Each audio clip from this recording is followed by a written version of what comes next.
Bonjour et bienvenue dans le podcast NBA Corner où nous allons revenir sur les principaux transferts qui se sont déroulés avant la date limite qui était fixée au 6 février hier à 21h heure française. Pour m'accompagner, c'est Charles que j'accueille. Bonjour Charlie. Salut Josh, salut à tous. Charlie, waouh. C'est rare de vivre un truc comme on vient de vivre là, clairement. Ouais, tout à fait. Je parle bien évidemment du transfert de Luka à Los Angeles. J'ai préparé un texte où je déverse tout ce que j'en pense de façon assez résumée. Je suis pas rentré dans les détails de tout ce que j'ai pu lire, parce que c'est clairement un truc qui m'a fasciné parce que c'est totalement, c'est un truc extraordinaire, exceptionnel qui s'est passé. Je veux dire, ça n'arrive quasiment jamais, ce genre de choses. D'ailleurs, que ce soit un transfert ou tout autre événement qui touche à la ligue, à cette ligue, la NBA, c'est rare d'avoir quelque chose d'aussi énorme qui se produit et voilà. Surtout qui n'a pas fuité avant, quoi. Ouais, non, mais on va en parler. On va voir combien de temps on va en parler parce que toi et moi, on est sur un timing un peu serré. Donc voilà. D'ailleurs, n'hésite pas à me dire si jamais il faut qu'on s'arrête. On va parler rapidement des équipes du All-Star Game qui ont été sélectionnées. Hein. On commence par l'information la plus capitale de ce truc, mais je voulais quand même parler de ça. Pourquoi ? Parce qu'on a quand même LeBron James qui va rejouer avec Anthony Davis dans la team Shaq. Ça m'a fait rire beaucoup. Il y aura Stephen Curry, Jason Tatum, Kevin Durant, Damian Lillard, James Harden et Jaylen Brown avec eux. Je trouve que cette équipe, elle est fascinante. Je trouve ça assez génial, la team Shaq. Et la team Charles Barkley, que j'adore, Nikola Jokic, Luka Doncic, Antetokounmpo, Shai Gilgeous-Alexander, Victor Wembanyama, Pascal Siakam, Alperen Sengun et Karl Anthony Towns. Il y a de la taille dans cette équipe. Voilà. Enfin, il n'y a pas Doncic dans cette équipe. Qu'est-ce que je raconte ? Non, Jokic. Ouais, Jokic, Antetokounmpo, Shai, Wemby, Siakam, Sengun, Towns. Et la team Kenny Smith, Edwards, Brunson, Jaren Jackson, Junior, Cade Cunningham, Darius Garland, Tyler Hero, Evan Mobley et Jalen Williams.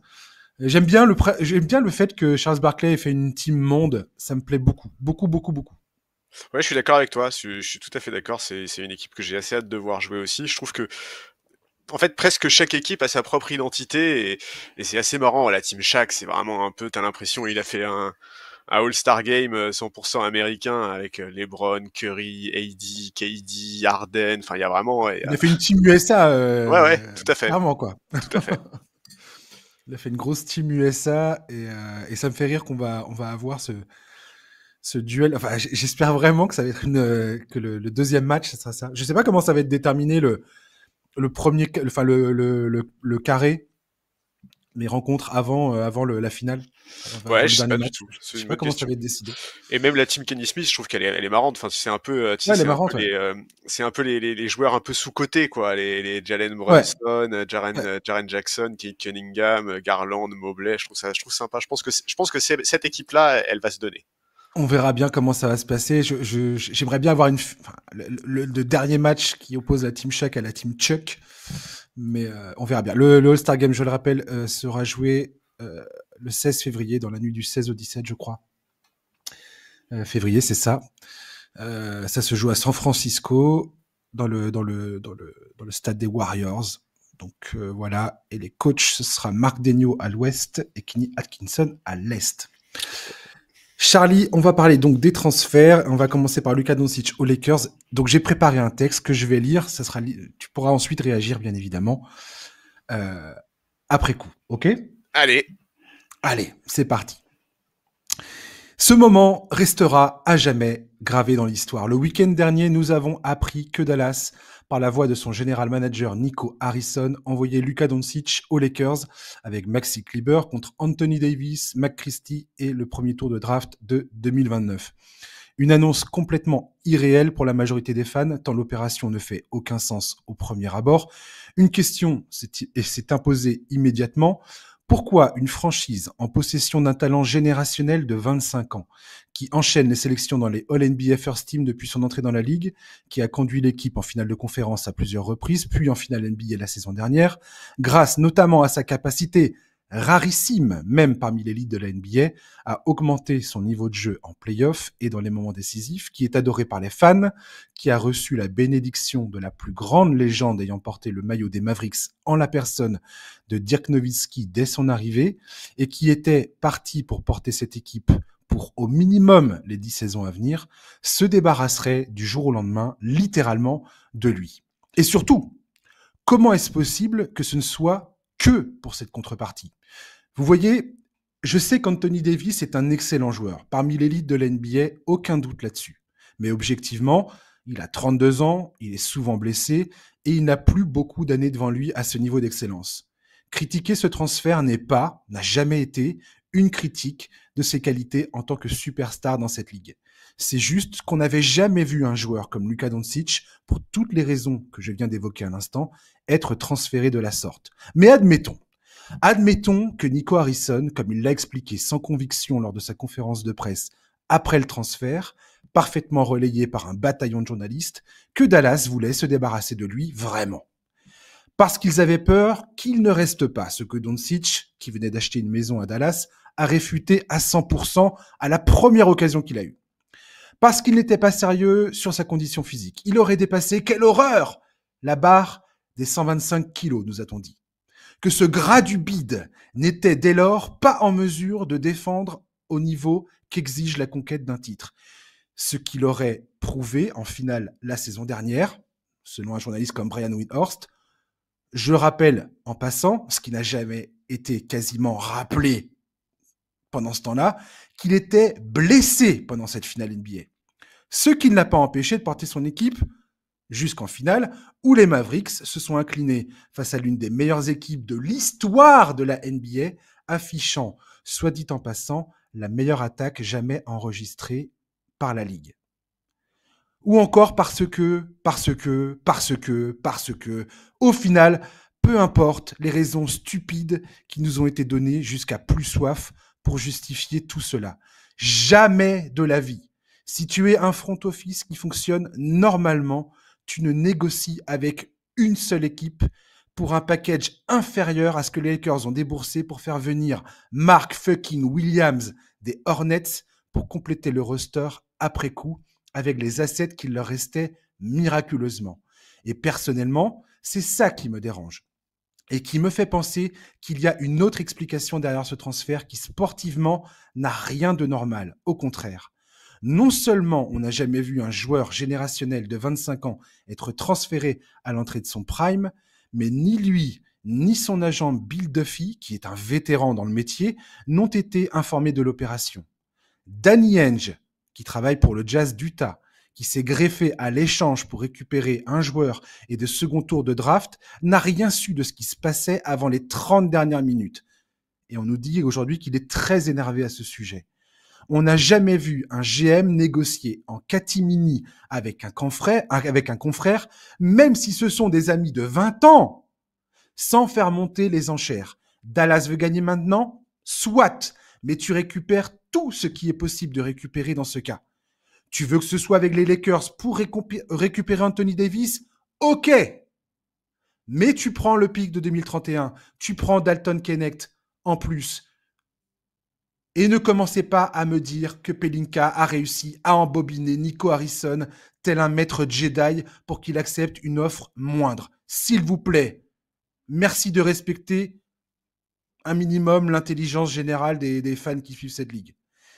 Nico Harrison n'est pas un mauvais GM et il l'a prouvé à maintes reprises depuis sa prise de fonction. Des erreurs sont possibles, mais là, ce n'est plus une erreur, c'est du sabotage à une échelle quasiment jamais vue.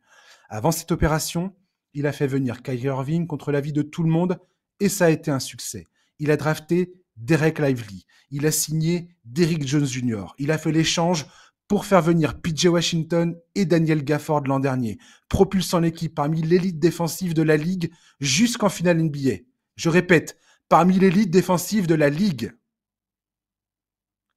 Où Boston, en finale, fut un rempart trop élevé, parce que attaque historique et défense hyper solide. Il avait même réussi à améliorer l'effectif à l'intersaison. Il existe de multiples vidéos où Nico Harrison dit tout le bien qu'il pense de Luka Doncic et reconnaît son immense talent. Un talent générationnel autour duquel tu bâtis une franchise, a-t-il dit à maintes reprises.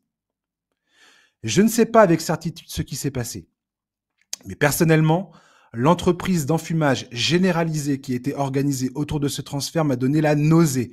On nous a noyés sous un torrent d'informations pour décrypter, expliquer, raisonner un transfert qui est injustifiable à mes yeux. L'histoire qu'on nous a servie, selon laquelle LeBron James ne savait rien, alors que des journalistes indépendants comme Chris Haynes notamment, ont expliqué que Rich Paul, son ami d'enfance et patron de Clutch Sport, qui n'existerait pas sans que LeBron existe, savait au moins 48 heures avant m'a révolté. Parce que toutes ces manipulations de la vérité, que je ne prétends pas détenir, ne font que renforcer l'idée selon laquelle la NBA est parfois un jeu de dupes. La seule histoire plausible à mes yeux aura été cette théorie, avancée par un avocat de Dallas, reprise par le journaliste Henry Abbott du site True Hoop, qui voudrait que les nouveaux propriétaires cherchent à faire pression sur l'État du Texas en menaçant de délocaliser la franchise à Las Vegas, sans que ce soit l'objectif définitif, pour que soit votée l'autorisation des jeux d'argent et qu'ils puissent bâtir un nouveau stade avec un casino dedans. Cette famille est propriétaire d'une chaîne de casinos. Ils sont quasiment plus à Las Vegas, ils sont beaucoup en Chine et à Singapour. Bref. Cette idée de stade avec un casino dedans, apparemment, j'ai lu énormément d'articles qui expliquent que c'est la nouvelle vogue parmi les milliardaires propriétaires d'équipes professionnelles aux États-Unis actuellement. Notamment dans cette logique de la légalisation des paris sportifs, légalisation du jeu et ainsi de suite. Pour ceux qui penseraient que je relais bêtement une théorie du complot, je tiens à rappeler que de nombreuses affaires similaires ont émaillé l'histoire de la NBA et des autres sports majeurs aux US. Ce n'est pas tant que ça une anomalie, ce n'est pas quelque chose d'incroyable, ce n'est pas « oh mon Dieu, mais où va-t-il chercher tout ça ?» C'est du business.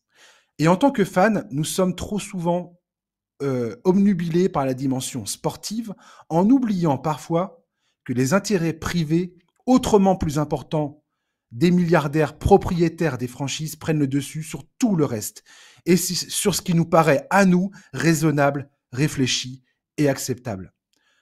Pour terminer, en revenant sur la dimension sportive, Dallas a une équipe tout à fait correcte à l'instant T et pourrait faire un beau parcours en play-off, qui sait? Ce n'est pas le problème, ce n'est pas la question. Pour les fans des Mavericks, cela n'a que peu d'importance, du moins à l'heure actuelle. Parce que ce que tu veux quand tu es fan, c'est vaincre ou mourir avec la star que tu avais dans ton cœur.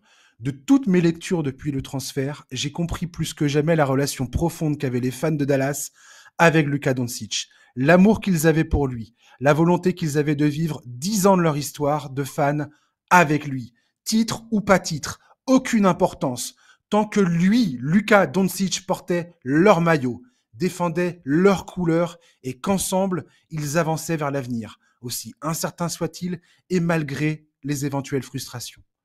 Ce transfert vient de tuer cet espoir, cet amour, ce lien unique et rare qui parfois se crée entre un joueur et les fans. C'est pour moi une insulte envers tout ce que j'apprécie dans la NBA. Et oui, aujourd'hui, même si j'ai conscience que ce n'est que du sport, je suis profondément triste et choqué de voir Luka être arraché aux fans des Mavericks de cette manière, et je partage à 100% leur douleur et leur sentiment de révolte. Voilà. Ouais, bah écoute, c'est difficile de parler de ce trade parce que je pense que comme beaucoup de gens, et y compris comme toi, je suis principalement dans l'incompréhension. Alors évidemment, moi, en tant que fan des Lakers, je vais pas mentir. Hein, la perspective d'avoir Luka Doncic dans l'effectif, c'est un bonheur. Mais c'est vrai que tout le monde est un peu dans l'expectative. Personne ne comprend vraiment ce qui s'est passé. Et quelque part, ce qui est terrible, c'est que même moi, j'entends bien les gens qui me disent la NBA c'est du business. Mais enfin, je suis désolé, mais même d'un point de vue business, ce trade il est stupide. Alors tu sais que je suis pas très porté sur les réseaux sociaux, mais d'après ce que j'ai compris, ça a eu un impact énorme sur l'audience des Mavs sur les réseaux. Il a fallu annuler et rembourser de nombreux abonnements. Il y a tout un tas d'histoires qui ressortent, notamment sur Harrison, sa bourde avec Curry à l'époque où il bossait pour Nike. Enfin, en fait, en l'état, moi, je vois pas un seul point intéressant pour les Mavs dans ce trade. Alors, évidemment, la théorie que tu évoques au sujet de cette histoire de casino, de jeux d'argent, etc., etc., bah, moi, j'en suis presque à souhaiter qu'elle soit vraie, en fait. Parce que si c'est pas ça, si c'est vraiment un trade qui est fait parce que les mecs ne croyaient pas en la capacité de Luka Doncic à durer en NBA avec son entre guillemets hygiène de vie pour les citer, ça n'a absolument aucun sens en fait. Si c'est un craquage complet de la part du front office, le même front office qui, comme tu l'as dit, avait si bien géré la trade deadline de l'année dernière en donnant à Luka une équipe ambitieuse, alors c'est absolument à n'y rien comprendre. Et c'est assez terrible ce qui se passe. Alors je suis très content que t'aies rappelé quand même qu'Anthony Davis reste un excellent joueur et que cette équipe de Dallas, honnêtement, elle est plutôt chouette. Hein. Moi, j'aime bien sur le papier l'équipe, mais le problème c'est que le contexte ruine tout. Si tu fais fi du contexte de ce trade aberrant, imaginons on serait en début de saison et tu me demandes mon avis sur cette équipe des Mavs, bah je vais te dire j'aime bien cet effectif. Je trouve que ça fit bien avec Kyrie. Je trouve qu'il y a de la défense. Je trouve qu'il y a plein de choses qui sont intéressantes. J'ai hâte de les voir en playoff. Mais le problème, c'est qu'on ne peut pas faire fi du contexte. Aujourd'hui, faire fi du contexte, c'est que pour en arriver là, ils ont tradé un joueur qui est top 5 NBA, un mec qui n'a que 25 ans, qui sort de sa meilleure saison en carrière, où il les a hissés en finale NBA alors qu'il était diminué physiquement. En étant diminué physiquement, c'est le joueur la saison dernière qui a joué le plus de minutes en playoff. Il est dans le top 20 des joueurs qui ont joué le plus de minutes en saison régulière. Comment est-ce qu'on peut sincèrement parler aujourd'hui de sa capacité à tenir en NBA, de son hygiène de vie ou de ses kilos? C'est ubuesque, je comprends pas ce qui se passe, c'est fou. À la limite, la possibilité qu'on pourrait éventuellement entrevoir, c'est le fait que son souci physique soit plus important que prévu, avec un impact long terme sur sa carrière. Mais on le saurait déjà en réalité si c'était ça. À l'époque où Kawhi avait des problèmes physiques qui étaient de plus en plus importants, on en avait des rumeurs, on avait des bruits sur le sujet, on savait qu'il y avait potentiellement un risque. Voilà, que dire de ce trade? C'est trop compliqué en fait tant qu'on saura pas concrètement ce qui s'est passé, c'est trop difficile de se projeter. Ce qui est sûr, c'est qu'aujourd'hui, tu l'as dit en préambule, on vit un truc qui est unique dans l'histoire de la Ligue. Je pense qu'il n'y a pas vocation à ce que l'information sorte, si ce n'est un journaliste ou autre chose qui se passe, mais en dehors des sphères sportives, en dehors des sphères de la NBA. Oui. Parce que je pense qu'il y a trop de... Ces affaires-là ne sortent pas comme ça. Ah, mais ça peut prendre des années avant que ça sorte. Ouais. Voilà, et très sincèrement, on voit bien, de toute façon. Moi, ce qui m'a beaucoup étonné, c'est le flot d'informations de toutes parts, qui quelque part permet de noyer le poisson, de regarder... En fait, on balance tellement d'informations que les fans tous les jours, toutes les heures, il y avait de nouvelles infos, des nouveaux arguments. Il y a eu toute cette campagne pour décrédibiliser Nico Harrison. Sa conférence de presse m'a énormément gêné, la réaction de Jason Kidd aussi, parce que j'ai pas senti quelqu'un qui assumait un seul instant ce qui venait de se passer, ce qui me... Après, voilà, je sais pas, je vais pas faire de mon expert en body language et tout ça, mais... Et j'ai pas envie de rentrer là-dedans, parce que je sais très bien que c'est un puits sans fond, et que moi, à mon niveau, je n'ai aucun moyen d'apporter des preuves absolument formelles sur toutes les idées qui passent comme ça. Donc, je vais m'en tenir à ce que j'ai dit dans ce texte.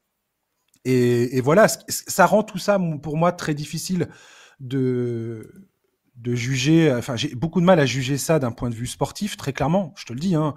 Aujourd'hui, je suis pas là en train de me dire, ah tiens, alors qu'est-ce que ça veut dire pour Dallas et qu'est-ce que ça veut dire pour les Lakers?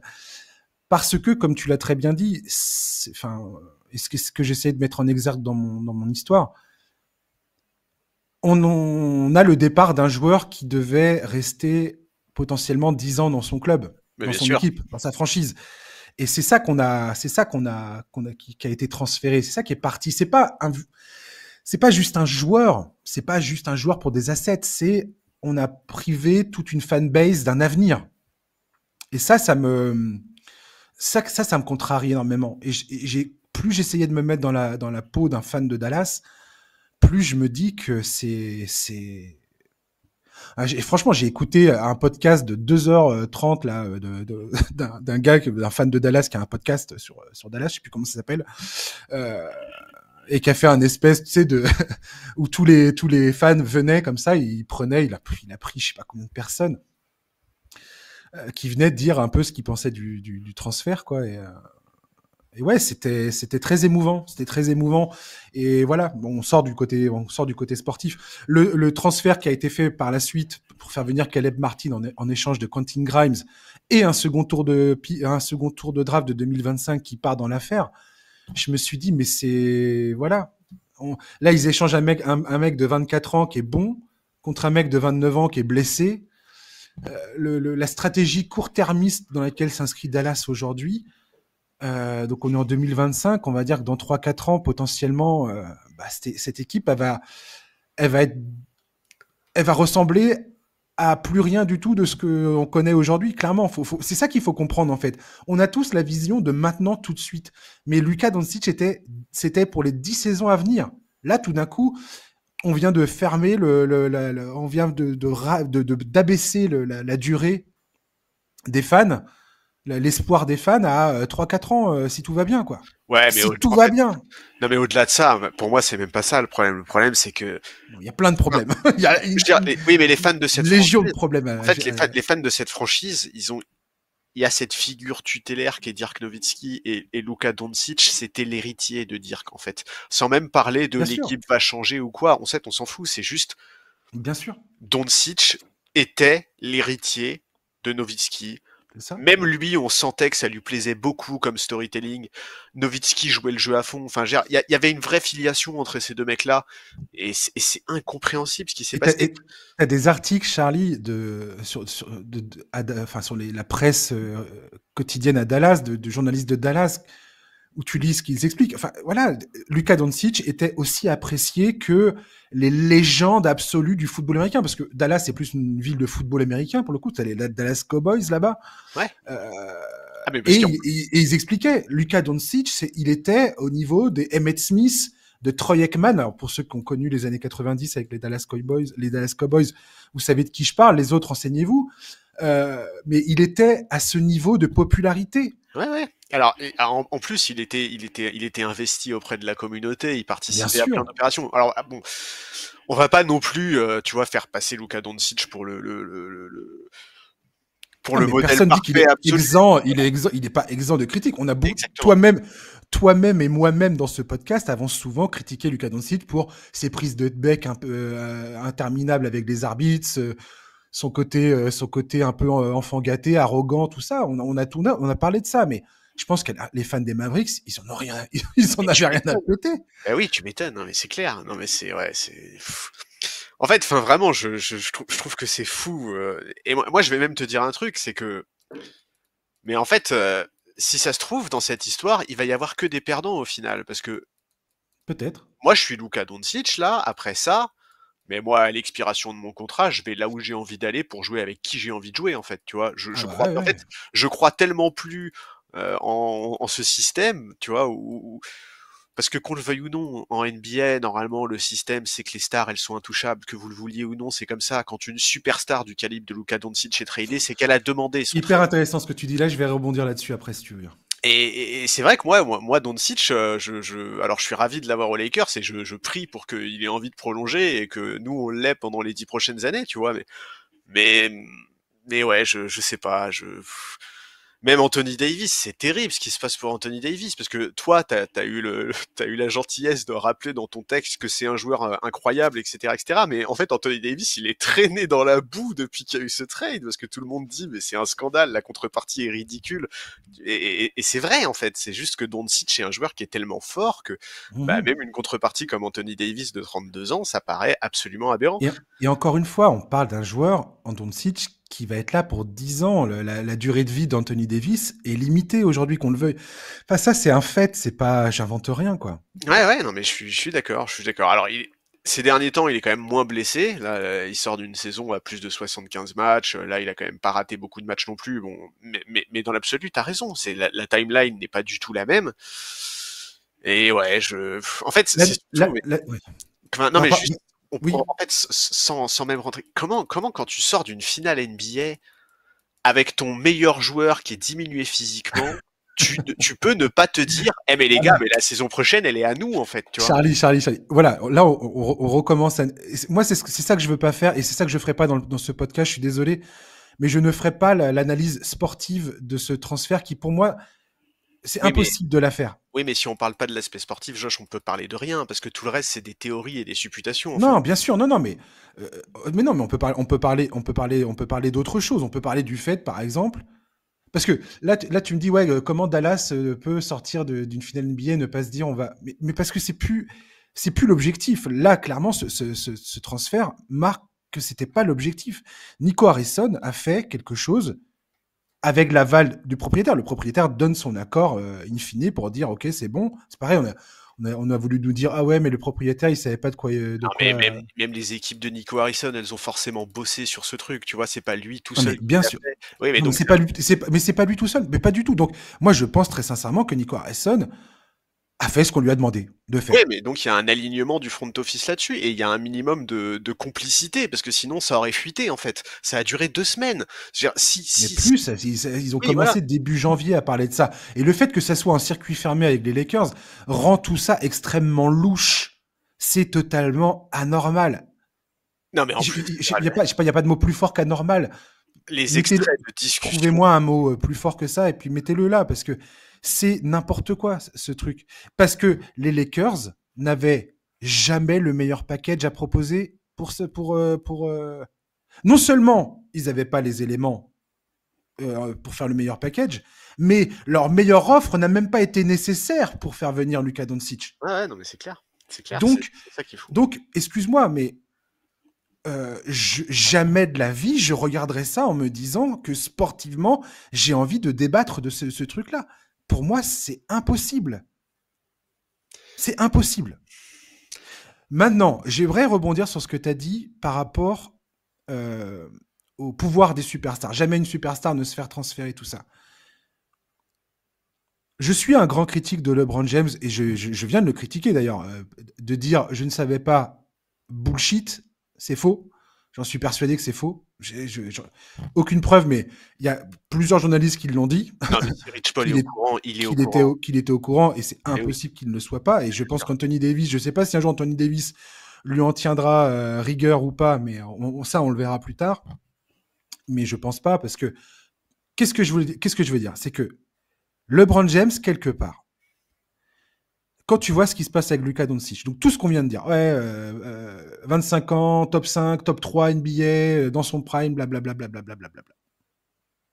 LeBron James, je peux critiquer tout ce que je veux, dire machin, la responsabilité qu'il a eue, il est passé d'une équipe à une autre, toujours pour essayer d'aller grappiller son titre et patati et patata. Ok. N'empêche que ce joueur a réussi à construire une puissance en termes d'influence qui fait qu'il s'est toujours assuré, d'un point de vue autant financier, sportif, dans les réseaux qu'il a créés et tout ça, il a su se créer une carapace indestructible. Et c'est un joueur qui, je pense, doit être respecté pour ça, dans le sens où il s'est dit jamais aucun propriétaire, tout milliardaire qu'il est, ne décidera à ma place. Jamais aucun milliardaire ne me dira où je vais jouer et pour qui je suis transféré et tout ça. Je veux décider d'où je veux décider de ce que je fais, avec qui je joue et comment ça se passe. Et ça, quelque part, LeBron, il est unique. Enfin, c'est un des joueurs les plus uniques dans tous les sports confondus à ce niveau-là. Ah, Le pouvoir hallucinant qu'il a réussi à construire, ce gars, force le respect. C'est inimaginable. Parce que là, le truc de Lucas, et on l'a bien vu, ça permet aussi. Je pense que tous les propriétaires ont dû avoir un rictus au coin des lèvres en se disant c'est très drôle parce que maintenant toutes les stars quasiment sont en train de trembler en se ouais. disant merde, du jour au lendemain on peut me transférer sans me demander mon avis, sans prévenir mon agent, sans respecter aucune règle qu'on pensait autrefois établie. Il peut se passer vraiment n'importe quoi. Et ça, mine de rien, ça va être dans la tête de tout le monde désormais. Et le seul joueur qui est entièrement immunisé, en tout cas jusqu'à preuve du contraire, contre ça, et comme peu de joueurs dans l'histoire du sport US l'a été avant lui, on peut trouver des exemples. On creusera un jour ce sujet si on Ouais, le faut. moi, On va pas le faire maintenant, mais c'est excessivement rare de trouver un mec comme ça, quoi. Et moi, je suis pas d'accord avec toi, hein. Pour moi, Alors la vas-y, situation dis-moi. de LeBron, elle est beaucoup moins unique que la situation de Doncic. C'est la situation de Doncic qui fait trembler tout le monde. Parce qu'en réalité, bah, Non, Kobe mais à son moi, je te époque, parle du... oui, mais Oui. Kobe à son époque jamais se serait fait trader. Il a carrément pris les Lakers en otage pendant 2 saisons. Stephen Curry jamais de la vie se ferait trader. Enfin, même un KD en fait. KD, il se fait trader quand il demande son trade en fait. Moi, je suis pas d'accord avec toi, hein. Pour moi, le côté intouchable de LeBron dans sa franchise, il concerne quasiment toutes les super stars de la ligue. Enfin, en tout cas, depuis que moi je suis la ligue, quoi. Je trouve que LeBron James a un niveau de... Bah là, il a une un- no-trade clause, donc oui, mais a un niveau de contrôle qui est quand même alors, supérieur à n'importe quel autre superstar, quoi. je suis d'accord qu'il a un niveau de contrôle médiatique qui est plus important, mais par contre sur sa destinée propre, je suis pas d'accord avec toi. Moi, je pense que, enfin, pour moi, c'est vraiment propre à tous les plus grands joueurs de leur génération à chaque fois, quoi. Mais ça ne l'est plus maintenant. Ouais. Bah, là, maintenant, ça ne l'est plus. Mais ouais, mais même des mecs comme Jokic, Giannis ou des mecs comme ça ne se feraient jamais trader comme Luka Doncic s'est fait trader. Et c'est aussi pour ça, en fait, que ce trade, il est, en fait, il est aberrant à tous les niveaux. Le fait de, entre, bon, si on prend au premier degré la version du front office des Mavs, ne pas croire en Doncic, c'est aberrant. Vouloir trader Doncic, c'est aberrant. Le trader sans jouer le jeu des enchères, c'est on ne peut plus aberrant. Tout est hallucinant dans ce trade. Et Mm. c'est ça, en fait, c'est ça qui rend la chose si difficile à analyser, si difficile à discuter. Et moi, c'est là dont je parle. C'est là où pour moi, LeBron James, son influence dépasse le statut de simple superstar. Peut-être Curry, t'as peut-être raison. Kobe Bryant, t'as certainement raison. C'est des bons exemples. Je te dis, j'ai pas poussé la réflexion à chercher quoi, comment. Mais LeBron James, au-delà du sportif, politiquement, médiatiquement, et dans les cercles d'argent, de pouvoir financier, LeBron, il pèse Ah bah, des, oui, c'est colossal. il pèse des sommes faramineuses avec des entreprises cotées en bourse qui sont liées à ce qu'il fait, quoi. Donc je sais pas. Moi, je persiste à croire que LeBron est quand même assez exceptionnel dans le pouvoir qu'il a dans cette ligue en tant que sportif, en tant qu'individu, en tant qu'homme d'affaires, en tant que toutes les casquettes qu'il peut avoir, c'est quand même. Enfin, Bah, c'est celui qui a le je plus, ouais, connais c'est pas celui beaucoup qui de a le joueurs plus, qui a ça, quoi. bah, c'est celui qui a le plus transcendé son rôle de basketteur, ça c'est clair. Et Mm. effectivement, je suis d'accord. Sur le C'est contrôle de là médiatique, je parle de son influence qui dépasse celle des autres. ouais, non, mais ça là-dessus, je suis d'accord. Sur l'influence médiatique, etc., politique même, etc., je suis d'accord avec toi. Mais pour moi, c'est sur le côté intouchable, en fait, c'est plus répandu, moi, je trouve, que ce que toi tu dis. Et c'est aussi pour ça, en fait, que le transfert de Luka Doncic, c'est à ce point-là un tremblement de terre. Enfin, quand tu vois les réactions des joueurs à ce trade, tu comprends bien que Ah, c'était fou. c'est fou, mais c'est complètement fou. Et ouais, ouais, je sais pas, ça n'a aucun sens cette histoire. En fait, c'est marrant parce que tu vois, quand le trade a eu lieu, on a parlé toi et moi en off, et je t'ai dit, on a vraiment de la chance de pas enregistrer le podcast juste après ou dans les Ah non, mais 48 heures après parce qu'on ne saurait pas quoi dire. Mais en fait, même une semaine après, on ne sait pas quoi dire en fait. C'est mais ça c'est qui même est terrible. moi, c'est pas ça dont j'avais peur. Moi, j'avais peur de parler sans filtre absolu, sans avoir pris du recul, Oui, le parce que recul nécessaire. je peux confirmer auprès des auditeurs que Josh était très mécontent. Ah, mais j'étais dans un état ouais, de révolte. J'étais vraiment révolté. Ça m'a révolté. Ce truc m'a révolté. Il me révolte encore. Et ça va m'agacer de voir qu'ensuite on va parler de tout ça, business as usual. Et j'avoue, je vous avoue tous qui écoutez ce podcast, c'est très dur pour moi de repartir. Voilà, il va falloir que je me relance quoi sur le côté. Vas-y, on parle du basket. Ouais, ouais. Parce que là, c'est une transcendance qu'on a vécue, quoi. Une transcendance de tout ce qui est censé faire sens.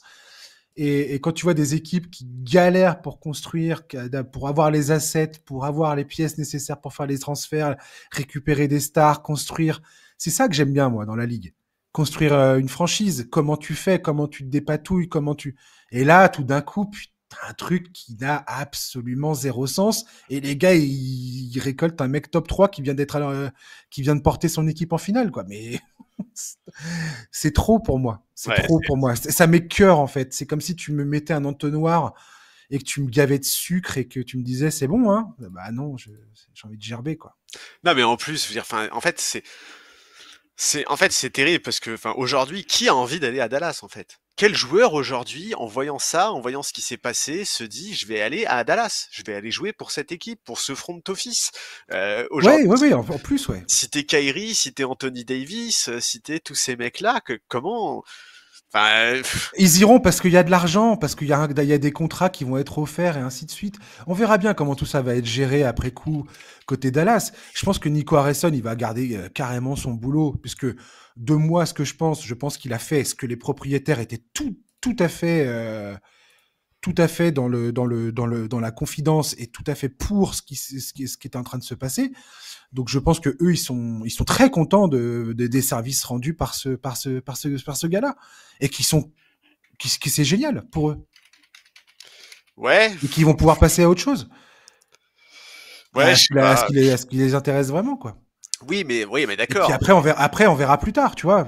C'est pas des trucs qui se passent, c'est des trucs qui se passent sur des temporalités beaucoup plus vastes. Ouais, mais tu vois, moi, je serais pas du tout étonné de voir Kyrie Irving à la fin de la saison dire, Ah mais c'est sûr. j'opt Ah, out et je me barre, les gars, quoi. mais j'en doute pas une seconde et je pense que c'est pas du tout un problème pour eux. Je pense qu'ils en ont strictement rien à faire, très sincèrement. Je pense que cette équipe de Dallas, là, ça va vivoter, je sais pas combien de temps. J'espère pour eux longtemps. J'espère qu'ils vont avoir une ou deux campagnes de playoffs sympas, une ou deux saisons sympas, qu'il va pas y avoir trop de blessures, que ça va bien se passer. Mais une fois que les contrats vont commencer à passer à l'as et ainsi de suite, Bah ouais, hein. Ouais, voilà, ouais. là, tout d'un coup, on verra bien comment ça se passe. Mais à mon avis, ça va pas bien se passer. Mais parce que tu Mais vois, tout ça, ça, on pourra en reparler que bien plus tard. oui, non, mais en fait, tu vois, ce que je veux dire, c'est que c'est terrible parce que même si Kyrie se barre, même si cette équipe, elle part dans un processus de reconstruction, mais attends, mais moi, je suis un jeune prospect qui me fait drafter par les Mavs, mais Mmh, j'envisage bien pas sûr. une seule seconde de faire ma carrière dans cette franchise, en fait. Mais Dallas, avant, c'était Mark Cuban. Tu avais envie d'aller jouer pour Mark Cuban parce que tu savais que Mark Cuban avait tes intérêts, Bien sûr. se souciait de tes intérêts, avait un projet sportif, voulait gagner le titre, était là parce qu'il était fan lui aussi, parce qu'il voulait gagner le titre, parce qu'il trouvait ça beau, parce qu'il voulait vivre, il voulait vivre, connaître ses émotions, connaître ses sensations. Ouais, et puis Là, tout d'un coup, on est dans ce qu'on dénonce toi et moi souvent. Si t'as pas l'alignement propriétaire, front office, GM, tout ça et coach, ça ne se passera pas. Et Dallas, malheureusement, vient de tomber définitivement dans le rang des équipes qui sont dirigées, enfin dont les propriétaires ne sont pas là pour le bien de l'équipe d'un point de vue sportif. Voilà. Ça rejoint. Il y a plein de clubs comme ça, qu'on le veuille ou non. Il y a plein de clubs comme ça où ils ont des propriétaires qui ont différents objectifs, différentes volontés. Ils sont pas là ils sont pas là. Voilà, ils sont là pour avoir une équipe mais il bah, faut autre chose à côté, quoi. bah, j'espère que c'est ça. Franchement, moi, j'espère que c'est ça, hein. Enfin, honnêtement, hein, j'espère que c'est ça et que c'est pas vraiment. Alors, je sais que toi, tu n'y crois pas une seule seconde, mais j'espère vraiment que c'est pas le front office qui croit en son truc, quoi. Ah, moi, je pense pas, non. Moi, je pense pas du tout. J'ai lu trop de choses sur Nico Harrison parce que c'est pareil. On est là à condamner ce mec-là. Je sais pas, il y a un moment où ce qu'il a fait par le passé compte. Et là, tout à l'heure, j'ai énoncé ses actes depuis qu'il est GM des Mavericks. Mais alors oui, il a fait des erreurs avec Stephen Curry et tout ça, mais bon. Non, mais ce qu'il a fait avant ne compte pas. C'est trop grave ce qui s'est passé. Je suis désolé. Alors là, je peux pas être d'accord avec Non toi. mais non mais Charlie, ce que je veux dire, c'est que ce mec-là n'est pas devenu complètement idiot du jour au lendemain. Et là, c'est même plus être idiot, Eh c'est ben non. faire quelque chose Tu qui démissionnes est dans ce cas-là. qui est inimaginable. Eh ben dans ce cas-là, tu démissionnes. Tu fais pas Même ça. le plus nul des général managers ne ferait pas ça. Eh ben dans ce cas-là, tu démissionnes. Tu fais pas ça. Je suis désolé, hein, moi je suis très clair Moi, avec toi, hein. bah Il a ouais, bah, ruiné sa réputation. Il a mais ruiné je sa pense, mais réputation. et ça, je ne le pense pas non plus. Je pense qu'il a la garantie par les propriétaires des Mavericks qu'il restera embauché. Oui, mais d'accord, mais à quel prix? Au prix d'avoir ruiné sa réputation. Ce mec-là, sur les réseaux sociaux, c'est devenu la risée du monde entier. Ah oui, bah oui, oui, bah ils ont trouvé quelqu'un qui était manifestement d'accord pour tomber sur le sabre. Moi, je suis persuadé que Nico Harrison, si vraiment il croit pas du tout en ce truc-là, il aurait bien mieux fait de démissionner et il aurait eu aucun problème derrière à retrouver du boulot s'il avait communiqué sur ce qui se passait, s'il avait expliqué pourquoi il démissionnait, s'il avait dit je refuse de faire partie de ce sketch, cette Et ben moi je suis pas, et ben moi je suis pas d'accord avec ça. Moi je pense que ces gens-là qui sont dans ces positions-là, justement c'est le contraire. Si tu manques de loyauté, si tu ne fais pas ce qu'on te dit, au regard de tous les autres milliardaires, ils vont se dire ça c'est un mec sur qui on ne peut pas compter parce que il a trahi et il a trahi sa parole quoi. Bah, sauf qu'il aurait pas donné sa parole en fait. À un moment, si tu refuses de collaborer à ce sketch depuis le début, il n'y a pas de parole trahie.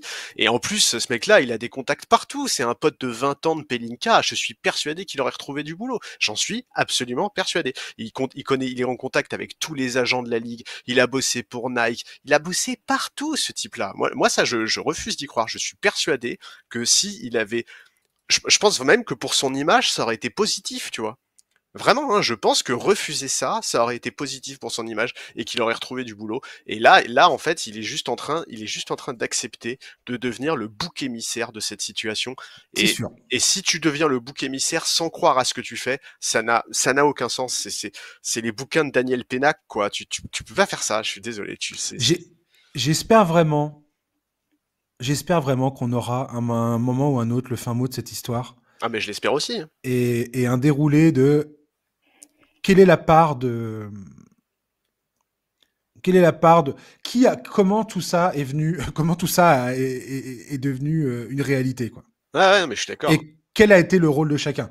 Je peux tout à fait entendre. Moi, je ne pense. C'est pas parce que je ne pense pas que Nico Harrison ait été totalement libre de ses actions. Enfin, je pense qu'il n'a pas été libre à 100% de ses actions. C'est pas pour autant que je ne pense pas effectivement que il n'a pas été, il s'est pas laissé persuader que bon bah finalement c'était pas la pire chose à faire. Non, mais en plus, enfin, tu vois, je suis désolé, mais si vraiment, Ça me semble pas impossible non plus. en fait, si vraiment il avait cherché à, enfin, si il cherchait à couvrir des gens, il fallait mieux faire, mec. Je suis désolé, mais les extraits de conversation qui ont été, enfin, le moment où il raconte ses entrevues, sa discussion informelle avec Non mais Pelinka, le faut arrêter verbatim, avec ça. cette Faut phrase, le arrêter. "Nah, you're joking, right?" Mais c'est d'un Non mais ridicule. non Je suis désolé. mais il suffit rien que de voir quand il raconte ça pendant la conférence de presse. Je sais pas mais je sais pas qui c'est qui. Ouais, mais C'est c'est pour ça. Moi, je te dis, mais s'il fait ça pour tu, couvrir quelqu'un, fais ça mieux, quoi. tu comprends que C'est ça ridicule. n'a oui c'est absurde. Non, mais j'imagine la tête de Pelinka, mais il a dû se dire c'est l'apéro le plus rentable de l'histoire, quoi. Non mais c'est pareil. Après il y a toute la dimension côté Lakers. Enfin ça un jour ça je veux même pas en parler parce que ça pour le coup il y a rien qu'à on n'a pas eu du tout d'écho du pourquoi du comment ils se sont retrouvés en tant que seul comme le seul candidat à cette histoire, si ce n'est la relation entre Pelinka et Harrison. Euh, Là, on peut expliquer. Le mec, s'il se retrouve face à une demande totalement aberrante, bah, peut-être qu'il appelle son pote. Il se dit, tiens, je sais pas. Après, c'est les Lakers aussi, ça, parce que l'impact de l'arrivée de Luka Doncic aux Lakers, c'est pareil. Alors là, pour le coup, on est enfin là, on est encore Ouais, ouais. dans des délires pas possibles.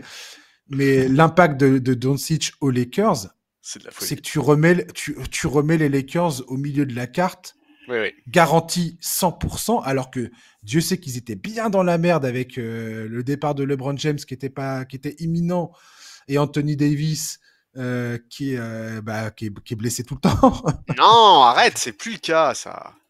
qui est quand même, enfin, qui est quand même enfin, la probabilité qu'il se blesse est quand même grande, Charlie.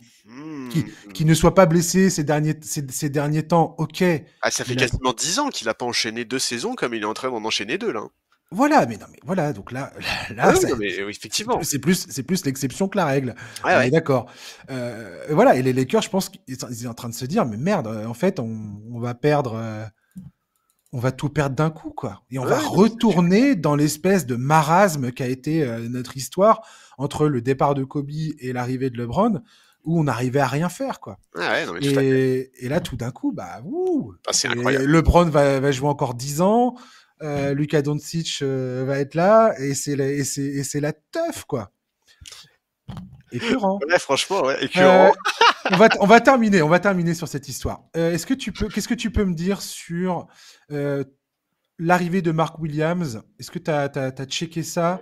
Donc, Mark Williams, pivot des Hornets, Ouais. très pas mal du tout comme gars. Donc, il y a Dalton Kenneth qui est parti, Cam Reddish qui est parti, le pic non protégé de 2031 qui est parti, un pic swap de 2030. Ça me fait tellement rire. Ça me fait tellement rire de lire la contrepartie.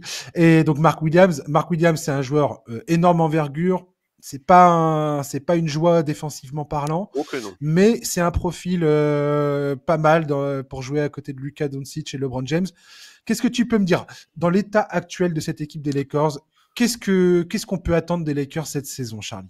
Ah, cette saison, c'est trop tôt pour se projeter, c'est difficile à dire. En fait, Non, mais ton sentiment, alors mon t'es sentiment plutôt déjà, confiant, pas confiant? Qu'est-ce que tu penses que ça va bien se passer? bah déjà, il est encore plus injury prone qu'Anthony Davis, ce mec-là. Donc, non mais c'est vrai, tu vois, Je croyais qu'il factuellement. n'était pas injury prone, Anthony Davis. Bah oui, mais justement, si tu considères qu'Anthony Davis actuellement est injury prone, Mark Williams, c'est violent quand même, hein. C'est vrai, c'est un Euh, hôpital ambulant, quoi. je crois qu'il a joué 40 matchs en 2 ans. Enfin bref. Écoute, Et tu vas voir, il va être aux Lakers maintenant, ils vont lui faire boire la potion magique. je trouve que c'est cher payé. Ah ouais, Franchement, ah ouais, ah bah dis donc, attends, ok, très bien. attends, le pic est non protégé quand même. Enfin, je suis désolé, mais en fait, projette-toi 2 secondes sur un Doncic qui fait ce que j'évoquais tout à l'heure, à savoir qui quitte les Lakers à la fin de son contrat en se disant, bon bah moi les gars, je vais aller jouer où je veux. En Ça serait 2031, tellement il bon. y a moyen que le pic des Lakers, il va le très cher en fait, Ça, tu vois. ça serait tellement bon. Non, tais-toi, arrête, pas du tout. J'adorerais. Écoute, moi je pense que voilà, défensivement c'est pas terrible. Effectivement, je trouve que le prix est important. Maintenant, bah en fait, là où j'ai du mal à me projeter sur cette saison, c'est que franchement les Lakers là depuis un moment c'est du lourd, hein. Ouais. Franchement, défensivement sur les 10-15 derniers matchs, c'est dans le Là, top ça joue 3 bien, hein. des meilleurs defensive ratings de la ligue. Ouais, ça joue super bien, ouais. Genre l'équipe, elle était en route pour aller gratter le top 4 de la conférence. Ouais, carrément. Ouais. Bon, moi j'aimais bien Christie, il va manquer. Défensivement, il faisait du bien, il était important. Maintenant, en fait, j'ai trop de mal à me projeter parce que un mec comme Luka Doncic, ça révolutionne une équipe, tu vois. JJ Redick, il avait trouvé des systèmes, des solutions, l'équipe jouait bien, c'était cohérent, c'était cool, mais il va falloir changer les choses avec la présence de Luka Doncic.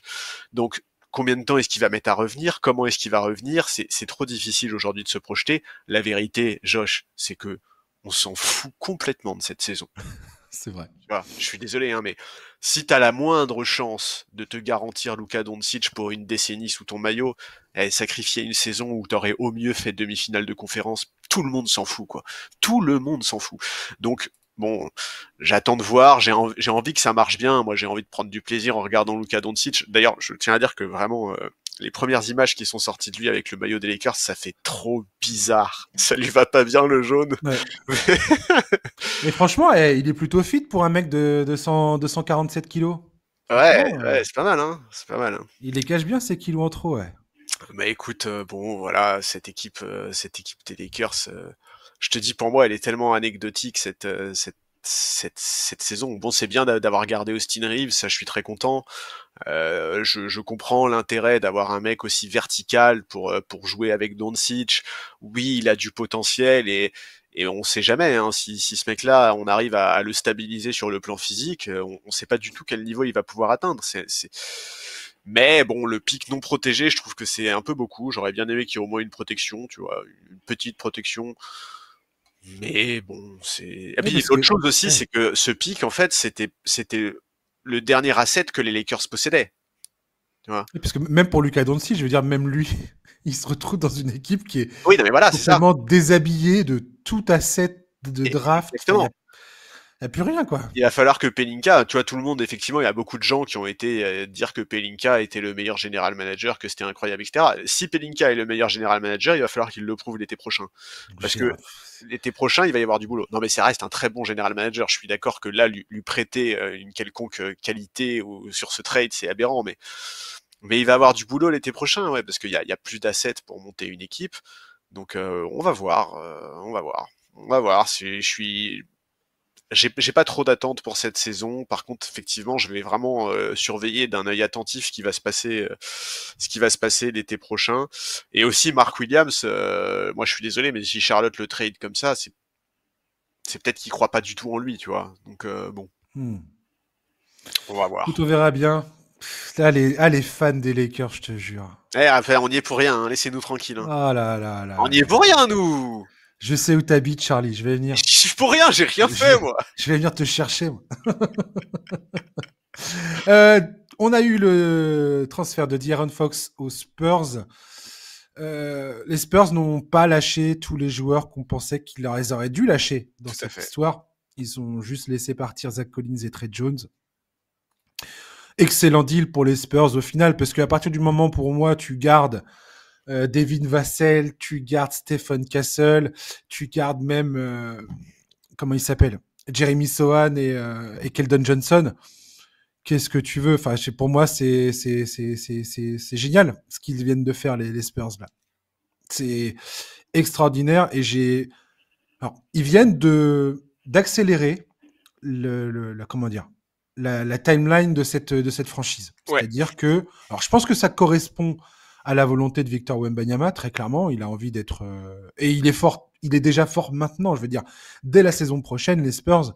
Je pense que ça peut devenir une équipe extrêmement compétitive à Tout à l'Ouest. fait. Je suis d'accord avec toi. Donc là, ils ont un joueur de 27 ans qui est très très fort. Moi, j'adore De'Aaron Fox.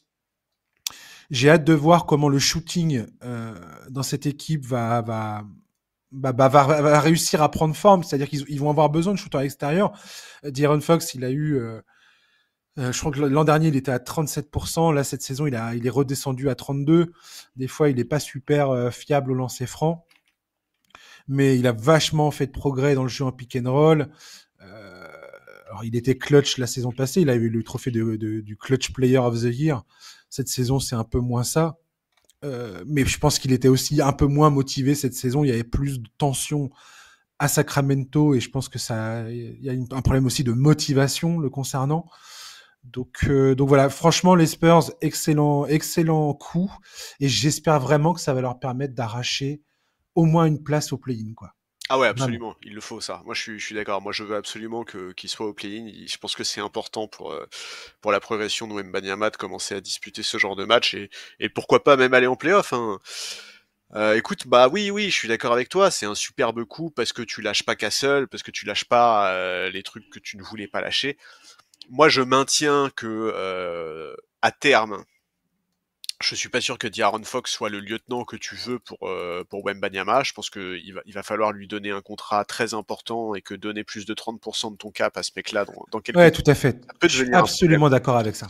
Ça, je pense que, mais effectivement, à l'instant T, c'est génial. Ça permet, comme tu l'as dit, d'accélérer ce processus de reconstruction. Ça permet d'être plus ambitieux dès cette saison. Là, les Spurs, ils sont quoi? Ils sont à 3 ou 4 victoires du top 10, donc ils sont à 3 ou 4 victoires du play-in. Sachant que dans le play-in, il y a des équipes qui vont peut-être être amenés à descendre un peu. Je pense à Phoenix, parce que je pense que Phoenix, la trade deadline où il s'est pas passé grand-chose, ça peut laisser des traces dans le vestiaire. Je pense à Sacramento, qui passe quand même de De'Aaron Fox à la main à Zach LaVine à la main, parce que la nuit dernière, c'est LaVine qui mettait la main. Donc, j'attends de voir comment tout ça va se passer. Je pense qu'effectivement, c'est ultra positif aujourd'hui pour les fans des Spurs. Je pense que t'as pas un seul fan des Spurs aujourd'hui qui regrette ce trade ou qui aurait aimé autre chose. C'est très bien. Mais je pense qu'à moyen terme,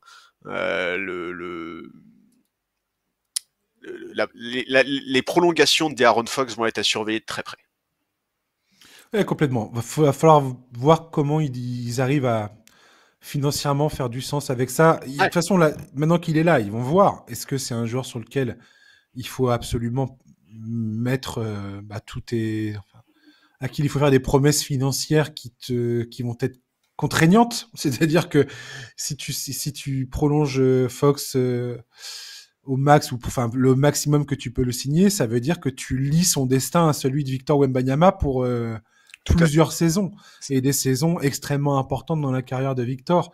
Donc c'est là où on va voir un petit peu comment ça va se passer. Mais je pense très sincèrement que l'objectif aujourd'hui des Spurs doit être effectivement d'aller le plus rapidement possible en playoff. Ouais. Ça, c'est Mais sûr et certain. Parce qu'on sait, toi et moi, que des joueurs comme Stephen Castle et tous les jeunes joueurs là qui vont mettre pour la première fois un orteil dans les playoffs, l'évolution qui suit derrière, elle est exponentielle. absolument. Et effectivement, tu as parlé de la problématique du spacing. C'est clair que si tu te projettes demain sur un backcourt Fox-Castle, ça fait flipper en termes Ouais, d'adresse. Tu vois, c'est pas carrément, ouais. en 2025, c'est pas le backcourt dont tu rêves a priori. Ouais. Et là, t'as Barnes, t'as Devin Vassell, Julian Champagny qui sont à 36% ou plus à 3 points. Donc pour l'instant, t'as les shooters qui sont là, qui sont Ouais. présents. Donc on verra bien un petit peu comment ça va se passer. Mais et puis pareil, il y a deux, trois peut-être recrutements à faire pour les backups, notamment le backup de Wembanyama, parce que Zach Collins est parti maintenant, donc il va falloir voir un petit peu si Basset c'est suffisant, enfin qui quoi comment. Il va falloir peaufiner tout ça, mais bon, j'ai absolument confiance dans le front office des Spurs pour le coup. Là, il n'y a pas de problème. Donc, j'ai hâte de voir ça. Jimmy Butler aux Suns. Ça y est, Miami a envoyé Non, pas au Jimmy Suns. Butler aux Suns. Non, aux Suns, aux Warriors, pardon. Ouais. Oh là là, non, non. Aux Warriors, contre Andrew Wiggins, Dennis Schroeder, Kyle Anderson, un premier pick protégé. Jimmy Butler a, dans la foulée, accepté une prolongation, de Ouais. 2 ans à 121 millions de dollars. Condition sine qua non. Euh, il a une option joueur la dernière année de ce contrat, je crois, ou la première, je ne sais plus. Qu'est-ce que tu penses de ce transfert, Charlie? Personnellement, alors ça m'a fait rire parce que Kevin Durant était à 2 doigts d'arriver à Golden State. J'ai failli taper dans le mille C'est incroyable, franchement. par rapport à ma prédiction de la semaine dernière. Ah, si c'était arrivé, mais ça aurait été incroyable. Je pense que la haine entre Draymond et Kevin Durant est beaucoup trop prégnante pour que ça se passe. Franchement, j'aurais été très étonné qu'il accepte. Mais voilà. Bizarrement, quand je vois ce transfert, je vais te le dire tout net, hein, tu vas peut-être être scandalisé par ce que je dis, mais j'ai l'impression que c'est le Heat qui a gagné ce transfert. Ah, je suis complètement d'accord avec toi. Voilà. Je suis- Pour moi, les Warriors, c'est une équipe, malheureusement, parce que j'adore Stephen Curry. J'aime bien Steve Kerr, j'aime bien cette équipe. Elle était bien cette équipe. Mais c'est une équipe qui, voilà, c'est une ancienne légende qui est, euh, qui est sous respirateur et on attend de les débrancher, quoi. Et je pense pas que Jimmy Butler va changer les choses à ce point qui permettra à Golden State de passer la tête de la ligue, quoi. Ils sont encore, pour moi, très loin du Thunder et tout ça. Je pense qu'ils font le transfert parce qu'ils pensent peut-être, ils se disent peut-être que Playoff Jimmy va pointer le bout de son nez au printemps. Déjà, va falloir se qualifier pour les playoffs, les amis. Mais bon, je trouve que c'est quand même un pari. Enfin, la probabilité que ça se passe bien, pour moi, elle est pas énorme du tout même. Ouais, et puis moi je suis désolé, mais avoir deux joueurs de 37-38 ans à qui tu donnes plus de 60 millions la saison, mais on est où là? C'est n'importe quoi. Et alors bon, ok, Le plafond salarial va augmenter avec le nouveau deal. Donc, ouais, d'accord, pas mais de en fait, beaucoup, hein, je crois que ça va être 10%, mais un petit peu de marge quand même, un petit peu d'argent. oui, mais en fait le problème c'est que en fait la saison prochaine, bah Looney n'a plus de contrat, Kuminga n'a plus de Ah oui, non, contrat, Payton 2 n'a plus de contrat. Donc en fait, c'est sûr. je veux dire, moi je veux bien que le cap il augmente, mais il va quand même falloir signer des joueurs. Et est-ce que vraiment les propriétaires des Warriors sont prêts à payer une luxury tax absolument aberrante pour gratter une 7e ou une 8e place à la fin de la saison régulière? Enfin, je suis désolé, je ne comprends pas du tout. Ouais. L'ampleur de ce contrat est absolument aberrant. Et donc évidemment, pour moi, Miami est gagnant. D'autant plus que je crois sincèrement qu'avec Spoelstra et avec le front office de Miami, on a une petite chance de revoir le Wiggins de 2022 qui était tellement important dans la conquête du titre pour les Warriors. Donc en fonction du Wiggins qu'on va avoir, on pourra juger de ce trade. Mais moi, je suis vachement inquiet, ouais, pour les Warriors. Et en plus, le pire, c'est qu'on en avait parlé sur le premier numéro qu'on a fait cette année. Moi, la bonne résolution que j'avais mis pour les Warriors, c'était de ne pas céder à la tentation de Jimmy Butler, parce que c'était une connerie à moyen terme. Et là, on est en plein dedans. Et Ah non, mais je suis de toute triste pour façon, Curry. Hein. Je suis vraiment ouais. très triste pour Curry. Tu voyais bien que les Warriors se raccrochaient aux branches dans tous les sens. Enfin, les tentatives désespérées qu'ils ont réalisées pour essayer de faire venir qui que ce soit, je pense que ça a dû quand même les refroidir. On a eu le vent de ça, que ils s'attendaient pas à ce que Kevin Durant les repousse comme il l'a fait. Mais est-ce que tu penses pas que Kuminga dans 2 ans, potentiellement, c'est plus fort que Butler dans 2 ans?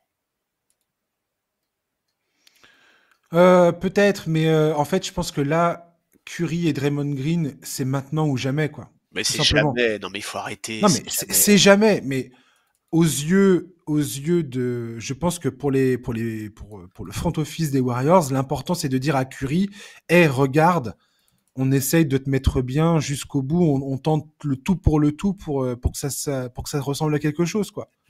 Tu penses que les Warriors, ils auraient pu offrir un meilleur package pour Doncic? J'en sais rien, j'ai pas réfléchi à ça, on ne saura jamais quelles auraient été les enchères, à quoi auraient ressemblé les enchères. Ah, ça aurait pu être incroyable. Mais, Ouais, non, non, ouais, je suis pas, ouais, ce trade, ouais, bravo Miami, parce que franchement, je trouve que le Heat s'en sort bien, vu le contexte, ouais, vu la situation. Et ouais, pas bravo les Warriors. Pas du tout ouais. bravo les Warriors. Pas du tout, bravo les Warriors. Et je crois que Dennis Schroeder va jouer aux Pistons. Je trouve que c'est une très bonne Oui. récupération de la part des Pistons, Ouais, ouais, ouais. pour le coup. Donc, donc ouais, on verra bien comment ça va se passer tout ça, mais ouais, les Warriors, écoute, c'est triste pour Curry, oui et non. Enfin, il a eu sa période de gloire. Là, clairement, la fin de carrière, elle est très difficile, mais aussi parce que financièrement, ils sont bloqués de toutes parts. Il y en a vraiment un qui s'est barré au bon moment, c'est Bob Myers. Hein. Bob Myers, Ouais, grave. Oh il putain, a la vache. vraiment eu du nez, hein, parce que Le la pif, Mike quoi. Dunleavy, là, oh là là, il Le se pif retrouve absolu. avec un chantier, c'est horrible. Démerde-toi. Ok. On a eu Kyle Kuzma qui est parti aux Bucks en échange de Chris Middleton, AJ Johnson et des swaps de pick pour Kyle Kuzma et Patrick Baldwin Jr.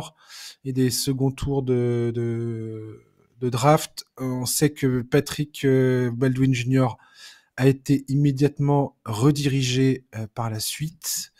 Je sais plus. Alors j'ai noté où est-ce qu'il était parti, mais j'ai perdu ma note. Je crois qu'il est pas parti à San Antonio, tiens. Je crois que si. Si, je crois. Si, je Attends, crois que c'est ça, ouais. je sais Je plus. crois que c'est ça. Alors attends, je vais retrouver ça vite fait, mais je crois Ouais, que c'est oui, ça. c'est ça. C'est ça. Il est Ouais. parti. Il est parti aux Spurs. Il est parti là-bas. Donc, alors, cette histoire de Kuzma, il y a un côté de moi qui me dit, c'est quand même, on tombe sur la tête de Kuzma. Kuzma était quand même une pièce non négligeable du titre des Lakers à l'époque. Euh, il jouait pas si mal que ça. Ouais, il avait quand même un rôle assez mineur en sortie de Oui, banc. oui, assez mineur, mais bon, voilà. Maintenant, est-ce que les Bucks vont... Est-ce que ça va changer quoi que ce soit pour les Bucks? Je ne pense pas, je crois pas. Pour moi, Chris Middleton avait des compétences. Quand il était en forme et en pleine possession de ses moyens, Chris Middleton, c'était un joueur indispensable pour les Bucks. Oui, Parce qu'il apportait une dimension dans le jeu que les Bucks n'avaient pas ailleurs. Même avec Damien Lillard, ils ont pas forcément ça. Et je trouve que son départ, ben, je sais pas. Les Bucks, pour moi, jouent à un jeu dangereux. Et j'ai entendu beaucoup, beaucoup, beaucoup de gens qui disent, ah, attention, ça pourrait marquer le début de la fin de Giannis Antetokounmpo aux Bucks, c'est-à-dire que le mec qui a avalisé apparemment ce transfert, hein, euh, pourrait finir par créer, voilà, des tensions et faire en sorte que Antetokounmpo dise, bon, écoutez, j'en ai ras le bol, transférez-moi ailleurs, j'en ai marre, quoi. Et moi, j'ai l'impression que c'est le grand risque de ce qui va se passer, en fait. J'ai l'impression qu'on est vraiment dans une fin de parcours terrible à Milwaukee, quoi. Ouais, je suis d'accord avec toi. Et effectivement, moi c'est vrai que quand j'ai vu le trade, mon premier réflexe a été de me dire, oula, ça va pas plaire à Yanis, mais visiblement, effectivement, selon ce qu'a rapporté, je crois que c'est Jack Fisher qui l'a dit, il aurait Ouais, il a totalement co-signé validé le ça. truc, ouais. Ouais. Écoute, Kyle Kuzma, c'est une chance pour lui. Hein. Il est dans la meilleure équipe dans laquelle il a été, effectivement, depuis le titre avec les Lakers. Il va avoir une chance de se montrer un peu, sachant que là, il était quand même sur une saison très compliquée à Washington, une de sa pire saison en carrière, tout simplement, en termes d'adresse notamment. Donc on va voir. Moi je trouve ça triste pour Middleton. Franchement, il a tellement apporté à cette franchise en tant que lieutenant de Giannis. Il a été tellement important dans la conquête du titre. Alors tu me diras oui, mais effectivement s'il est sur la fin, c'est un peu normal. Bon, moi, tu sais, je pense que les auditeurs le savent, Kuzma, c'est pas un joueur pour qui j'ai une très grande estime de tous les Ouais. jeunes de la période, entre la période Kobe et la période LeBron, de tous les jeunes des Lakers qui ont été draftés à ce moment-là. Pour moi, c'était celui qui avait c'était un de ceux qui était le moins entre guillemets utile en playoff sur des aspects défensifs, etc., etc. Maintenant, on va voir ce qu'il peut apporter. Je n'y crois pas du tout, pour être franc. Cette équipe de Milwaukee, déjà, de base, j'y croyais pas trop, mais alors là, maintenant, j'y crois probablement encore moins. En fait, je suis pas sûr qu'il se soit réellement renforcé avec ce trade. Ouais. Donc, on va voir. Est-ce qu'il compte vraiment sur lui, ou est-ce que le but c'était juste de repasser sous le second apron, parce qu'il me semble que c'est ça la conséquence. J'ai j'ai l'impression que c'était un des grands arguments de ce deal, ouais. Bah, visiblement, il y a quand même des gens qui pensaient que ce deal allait en annoncer d'autres, et notamment que les Milwaukee avaient l'intention de se mettre sur le dossier Butler, par exemple. Bon, bah, ça n'a pas été le cas.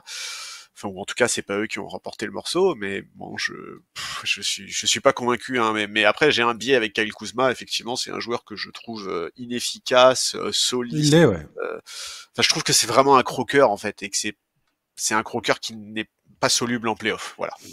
Ouais, et puis ça règle pas le problème des Bucks de toute façon, ça règle Non, pas le problème de leur effectif, ça règle aucun ça problème règle pas le problème du coach. voilà, de ce que, arrête avec Doc Rivers, c'est pas possible. Alors moi, j'hésite jamais à taper sur LeBron, mais alors toi, dès qu'il y a Doc Rivers qui monte le bout de son nez, Non, mais tu pourquoi je prends dis la ça? batte de baseball et En fait, t'envoies un coup, quoi. en Hein. fait, je dis ça parce que pour moi, Kuzma, c'est pas un Ah, joueur intelligent. Donc, c'est un joueur qui a ouais. besoin d'avoir un bon coach. C'est pour ça que je dis ça, en fait. Tu vois. Oh la vache. Oh, comment tu vas pas avec le dos de la cuillère, quoi. Tu sais ce que j'ai pensé quand j'ai vu ce transfert, moi? Non. Le premier truc qui m'est venu à l'esprit, rien à taper des Bucks. Je me suis rien à taper des Bucks, rien à taper de Kuzma, tout ça. Voilà, je me suis dit ah, tiens, Antetokounmpo, potentiellement il est plus là dans 2 ans. Je me suis dit ah c'est cool, Bilal Koulibaly va avoir Chris Middleton dans son effectif. Voilà ce que je me suis dit. Ouais. Bah, pas que, hein. Parce qu'il y a Smart aussi qui a déboulé. Yes. Et ça, c'est trop triste. Ça, vraiment, je trouve ça. Non ouais là on est dans du salaire. Ouais. Là t'es parti chercher un salary dump qui pue, Ouais, bah, ouais, mais je tenais à le mentionner parce qui pue que la merde quoi. c'est quand même Pardon, excusez-moi. l'illustration du fait que tout va très vite en NBA, parce que Smart, il y a 2-3 ans, Ouais. c'était un titulaire indiscutable à Boston, défenseur de l'année. Aujourd'hui, non seulement c'est du salary dump, mais en plus, il faut lui attacher un premier tour de draft pour que ça passe. Et je trouve que c'est terrible. Il a que Ah 30 c'est ans, d'une et tristesse. franchement, ouais, Marcus Smart, je croise les doigts pour que, à 30 ans tout juste, il arrive à retrouver un peu son niveau, qu'il soit préservé des blessures et qu'il rebondisse vite, vite, vite. Je veux croire que les Wizards, à force de récupérer des trucs comme ça, des pièces, des pièces abandonnées, arrivent à faire quelque chose. Je vois bien cette équipe devenir à un moment ou un autre un espèce de une épine dans le pied de la conférence Est. Non, c'est les J'ai envie de Wizards. le croire. Ouais, c'est vrai. Non, c'est pas C'est possible. chiant, putain. T'aurais pu m'accompagner un petit peu dans mon délire, un petit peu, Les hein. Wizards, ils T'aurais sont une pu. épine dans le pied de Washington, c'est tout. Y a pas de. Tu sais que ça soit une équipe défensive qui soit. Ok, j'arrête. Enfin, franchement, ce serait Euh, cool, hein, pour nos Français. Rien que pour nos Français, ce serait cool. Mais oui, putain, mais pourquoi tu participes pas au truc là? Toi, faut forcément que tu casses le château tout de Ah suite. ouais, Je sais bah pas comment. désolé, mais Washington, j'ai du mal à y croire. Hein. Ok. Putain, mince alors. Non, mais c'est sûr, t'as raison. Les Wizards, c'est les Wizards, quoi. Ouais. C'est. Tu peux rien, c'est comme ça. Euh, je voudrais parler avec toi des autres deals qui, selon nous, ont été importants. Tiens, Miami, le truc qui m'a fait kiffer aussi, ça. Peut-être que ça va parler à la personne. Davion Mitchell, qui est parti de Toronto à Miami. Miami, défensivement, cette équipe, elle me fait kiffer avec Tyler Hero en torche offensive. J'ai l'impression que ça peut être très très fun cette équipe. Ouais. Je sais pas pourquoi, j'ai l'impression qu'elle. Tu sais quoi? C'est une des équipes que j'ai le plus envie de voir à l'heure qu'il est. Et ben, est-ce que Les transferts, tout eh ça, ben, tout je ça. suis d'accord, et moi je vais même te dire, je trouve qu'il y a un peu des vibes J'aime beaucoup. de 2023, tu vois, genre il y a un peu dans le sens où Ah ouais, les... carrément, toi. Non mais non, mais attends, laisse-moi finir. Carrément. Je te dis pas Bah, qu'ils vont aller en finale. Je te ok. dis juste, en fait, il y a un peu cette vibe de Miami redevient cette équipe qui n'est absolument pas favorite, mais qui peut emmerder tout le monde.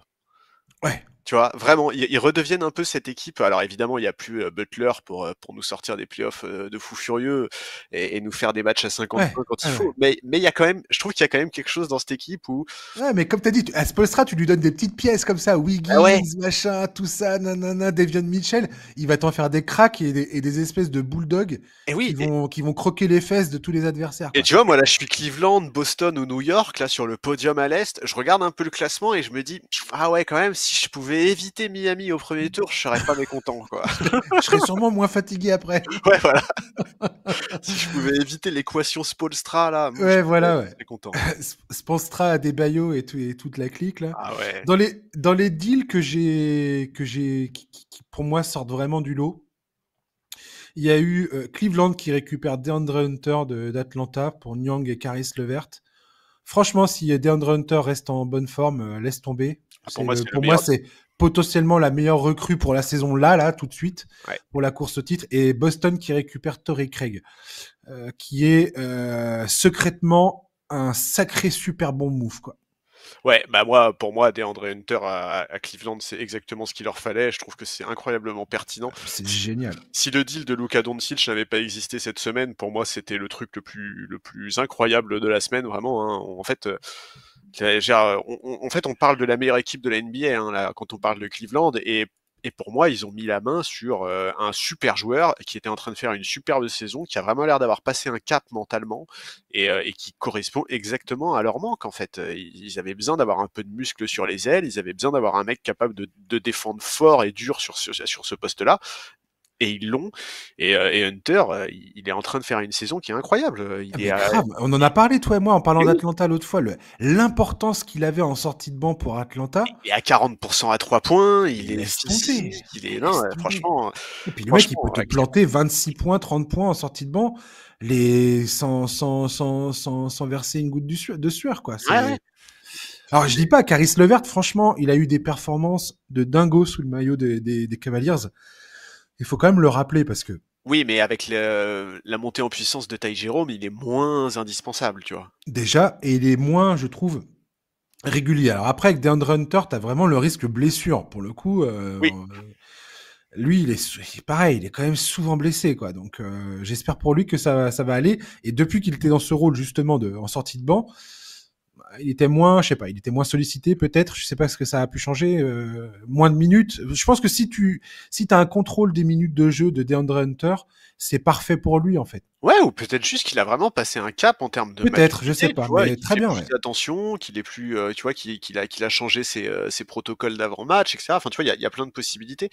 Et en tout cas, ce qui est clair, c'est que ce deal, il acte le fait que bah, les Cavs, ils jouent le titre, en fait.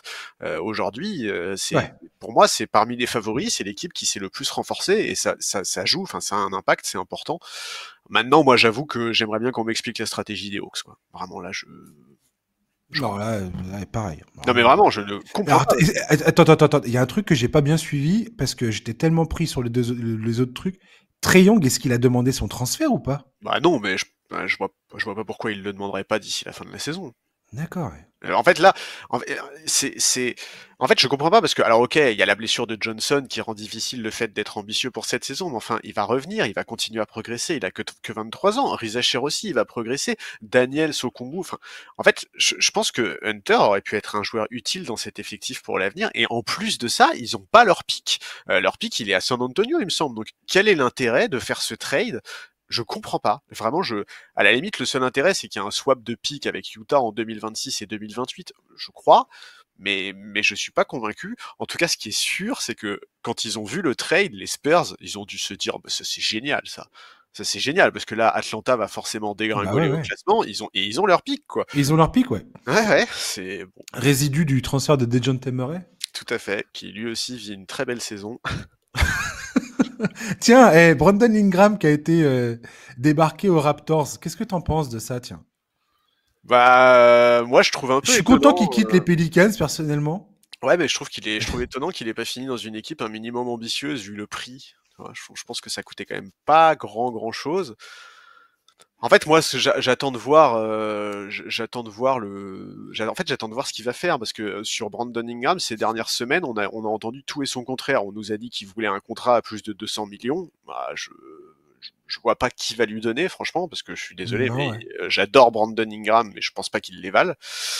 Ensuite, on nous a dit que il voulait une équipe ambitieuse pour viser le titre. Bah, dans ce cas-là, il faut faire une croix sur les 200 millions, mon gars, hein, c'est sûr. Donc je sais pas, j'attends de voir. Est-ce qu'il est prêt à accompagner Scottie Barnes dans la reconstruction des Raptors? Est-ce qu'il va vouloir une équipe qui va jouer le titre, quitte à être moins gourmand en termes de salaire? Je sais pas. Moi, j'aimerais bien le voir dans une équipe ambitieuse, j'avoue. Je pense qu'il s'est déjà mis pas trop mal en termes de salaire depuis qu'il est arrivé en NBA, et je pense vraiment que c'est un joueur qui, quand il est en forme et en confiance, est très très fort offensivement. Donc j'aurais bien aimé le voir dans une équipe plus ambitieuse. Et je me demande un peu comment ça va se passer. Est-ce qu'il va Ouais, les prolonger à Raptors, c'est pas complètement déconnant non plus. T'as avec Scotty Barnes. euh, je trouve que ça peut ne pas être dégoûtant, quoi. Ouais. Tu les vois être ambitieux dans les 3-4 saisons, là, dans les 3-4 années? Je sais pas forcément, mais entre RJ Barrett, Scotty Barnes, Grady Dick, Emmanuel Quickley, il y a quand même une base qui est pas naze. Ouais, ça je suis d'accord, mais bon. Je sais pas, mais en tout cas, ça peut être une équipe je sais pas, qui peut surprendre. Ouais, je sais pas s'il est très aligné avec eux en termes de timeline et tout. Ouais, faut voir. Peut-être pas, mais je sais pas. Franchement, je suis pas en train de me dire que c'est. Enfin, je pourrais dire que je suis intrigué. Voilà. Je suis intrigué. J'ai envie de voir à quoi ça ressemble. Mais je trouve que les Raptors. J'ai vu beaucoup de gens qui disent mais qu'est-ce qu'ils font les Raptors? C'est quoi la stratégie? On peut tout à fait se poser la question. Mais je trouve qu'il y a une base de joueurs de talent qui est dans cet effectif et voilà. Ouais, je suis Si d'accord. Scotty Barnes devient le joueur qu'il pense qu'il peut devenir, Oui, je mais pense que ça peut donner un truc. en fait, si c'est effectivement ça, dans ce cas-là, tu files pas 200 millions à Ingram. Ah bah non, ça c'est sûr que la négociation, ça va être Ouais, non, mais c'est ça. Donc en fait, moi c'est pour ça c'est que ça qui va être intéressant, ouais. c'est pour ça que je trouve ça un peu étonnant, c'est que pour moi, en fait, Ingram, c'est soit il accepte un gros contrat dans une équipe moyennement ambitieuse, soit il va jouer le titre en acceptant d'être payé au rabais, tu vois. Je le vois pas accepter une ristourne pour les Raptors. La Voilà. question en fait c'est ça, c'est est-ce que les Raptors font venir Ingram pour faire du salarié, enfin pour libérer de l'espace, c'est-à-dire qu'ils le prennent en tant que contrat expirant, mais ils ont filé quoi en échange? Bruce Brown, Kelly Olynyk, un premier pick, un second pick. Ouais. Donc ouais, c'est pas Bruce Brown, il va être buyout. Kelly Olynyk, je sais pas. Ouais, Euh, Bruce Brown, il va être buyout, et d'ailleurs, les Lakers ont libéré une place dans leur effectif pour le marché du buyout. Oh, mais t'arrêtes un peu. Ah, non, mais c'est parce qu'on l'a pas dit sur le dossier le Doncic. Tu sais, Vous nous on disait, saoulez les Lakers. Là. non, Vous, non, mais on et vous disait, avez récupéré Trae Young aussi non, pour arrête. euh, Non, mais pour Bronny James. comme on a évoqué le fait que les Ah la perspectives de vache. recrutement des Lakers, on a oublié de dire qu'ils s'étaient laissé une place dans l'effectif pour le marché des buyouts. Donc je le mentionne Ah quand là, même. les Lakers, putain. Je te dis pas qu'ils vont signer Bruce Brown. Ah, falloir supporter ça encore et toujours. Là. De toute façon, si t'aimes la NBA, t'es obligé de te cogner les Lakers, quoi. Et leurs fans, c'est les pires. Mais bah, dis donc, ça va trop loin là. Ah, je te jure.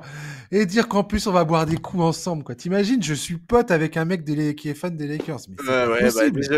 désolé, Ah, moi ça, quand ça j'ai vient de me grandi. percuter, là. Ça fait 10 ans que c'est le cas et je viens de le comprendre. Moi, Merde. quand j'ai grandi, tout le monde autour de moi était fan des Spurs parce qu'il y avait Tony Parker, Et ça t'a Ginobili. saoulé, tu t'es dit, Ah tiens. ouais, et je me suis dit, moi, j'ai pas envie de faire comme tout le monde. J'adorais la Marodome. Allez hop, Mais les t'habitais dans Lakers. quel bled? C'est pas possible. Et tout le monde est fan des Lakers. Mais alors là, non, vraiment pas. Alors, pas dans ma génération. Arrête. Ah, je t'assure que dans ma génération, il y a beaucoup plus de fans des Spurs que de fans des Lakers. Ok, très bien, très bien, Eh très bien, oui, très oui, bien. oui, oui. Est-ce qu'il y a un autre Ben Simmons qui va être buy-out par les Nets? Est-ce que ça t'inspire quelque chose ou pas? Bah, signé aux Lakers. Non, je plaisante. Non, ça m'inspire pas grand-chose. Apparemment, les Cavaliers et les Clippers seraient Ouais, sur ouais. les avant-postes pour potentiellement le récupérer. Bah, Bon. en fait, je lui souhaite de trouver quelque chose de bien. Ben Simmons, c'est quand même un peu l'énigme entre les attentes au moment de sa draft, la manière avec laquelle son début de carrière s'est passé, et surtout le joueur qu'il est depuis cette saison blanche. C'était quoi? C'était 2021-2022, je crois. Mhm. C'est compliqué et moi j'aimerais bien qu'il rebondisse, mais j'avoue que je crois plus trop Non. en ça. Ouais. Il a Ah, quoi? moi non plus. Ouais. Il a 28 ans maintenant. C'est fou à quel point Je ça pense, passe. je pense il est détruit psychologiquement et que Ouais. si t'as pas le mental, Ouais, c'est ça, exactement. Je pense qu'en ça, plus de l'aspect physique, maintenant, il y a l'aspect ouais. mental, ouais, tout à fait. Si t'as pas le mental, c'est mort. Et là, mentalement, je pense il est out. Euh, alors après, je lui souhaite si c'est possible, de remonter la pente et d'y arriver. Ne serait-ce que de poursuivre sa carrière, tu vois, ça serait déjà une très bonne chose pour Ah bah, lui, bien même si sûr. c'était pas l'ambition initiale. Mais voilà. Je vais terminer sur un truc positif. Tu veux bien? Sur un Allez, peu d'amour, Charlie. c'est parti. Bordel, c'est important un peu d'amour. Zut à la fin. Les Bulls ont donné 2 ans de contrat, 20 millions à Lonzo Ball. Ouais. Et ça fait Et trop ça, plaisir. et ça c'est beau. Ouais, ça me fait trop Et plaisir. ça c'est beau, Charlie. Et il le mérite en plus. Il le mérite en plus. Il le mérite et franchement, ouais, ça fait, ouais, je suis d'accord. Ah, c'est sympa que tu l'aies mentionné. Je trouve ça très bien. Et Par contre, c'est pour toi. T'as vu, t'as beau être fan des Lakers, eh ben, j'arrive quand même à faire preuve de générosité envers après, toi. en vrai, j'aurais préféré qu'il le buy out pour qu'on puisse le récupérer. Le gars sans pitié. Ah ouais. Et puis un fan des Lakers, tiens. T'as que Ah, mais l'intérêt là, ouais, écoute, que l'argent là. Chicago, moi, je suis un peu triste que Kobe White ait pas bougé. On sait qu'il y a eu plusieurs discussions, enfin des discussions avec plusieurs franchises à son sujet, mais finalement, ça n'est pas arrivé. Écoute, ouais, Lonzo, je suis content. Ça fait plaisir. Ce mec-là, il a vraiment une bonne mentalité. C'est un bosseur. C'est un joueur, un profil intéressant sur le parquet. C'est un mec extrêmement intelligent. Donc voilà, il a galéré pendant 2-3 ans là à revenir de ses blessures et de ses opérations. Bah, ça fait plaisir. J'espère que là, il va être un peu préservé de tous ses problèmes physiques et qu'il va pouvoir montrer que c'est un joueur différent. Parce que sincèrement, je pense que Lonzo Ball est un joueur différent. Ouais, carrément. En tout cas, qui a un talent il pue le basket, comme on dit. Ouais, exactement. Ouais, il pue vraiment le C'est basket. un mec qui transpire le sport et tu sens que c'est naturel chez lui. C'est une seconde nature, quoi. Ouais, et puis ouais, c'est ça. Il comprend en fait, il comprend ce dont son équipe a besoin. Son évolution, Mm. elle est folle. Quand il est arrivé, tout le monde en faisait des tonnes sur son côté showman. Au bout de 2 ans, il était déjà quasiment le meilleur défenseur extérieur des Lakers. Enfin, tu vois, genre vraiment, il sait progresser dans les domaines importants. La manière avec laquelle il a évolué au niveau du shoot extérieur est folle. Enfin, c'est vraiment un bosseur. C'est vraiment un mec qui a une bonne mentalité. Je suis persuadé que son père a ruiné son début de saison, son début de carrière NBA. Et qu'on aurait pu avoir un joueur très très différent et beaucoup plus fort. Oh la vache, c'est le mot de la fin. Merci, Charlie. Avec plaisir, c'était Merci de très m'avoir chouette. écouté pendant ce monologue interminable. Ah, t'avais besoin de vider ton sac. J'avais besoin. Et puis on se retrouve la semaine prochaine si tu le veux bien, sauf si t'es pas là. Non, si, je serai tout à fait là. On discutera de ça, toi et moi, en catimini tous les deux sans en parler à personne. Surtout pas, attention. Ne dites rien, non. Chers auditeurs, merci de nous avoir écoutés. On se retrouve la semaine prochaine pour parler de ce qui se sera passé, des nouveaux joueurs dans leurs nouvelles équipes et tout ça. Lucas doit faire ses débuts lundi. Donc on parlera probablement de tout ce qui se passe à ce moment-là. D'ici là, je vous souhaite de passer une bonne fin de journée, un excellent week-end. Et je vous dis à la semaine prochaine. Ciao, bye bye.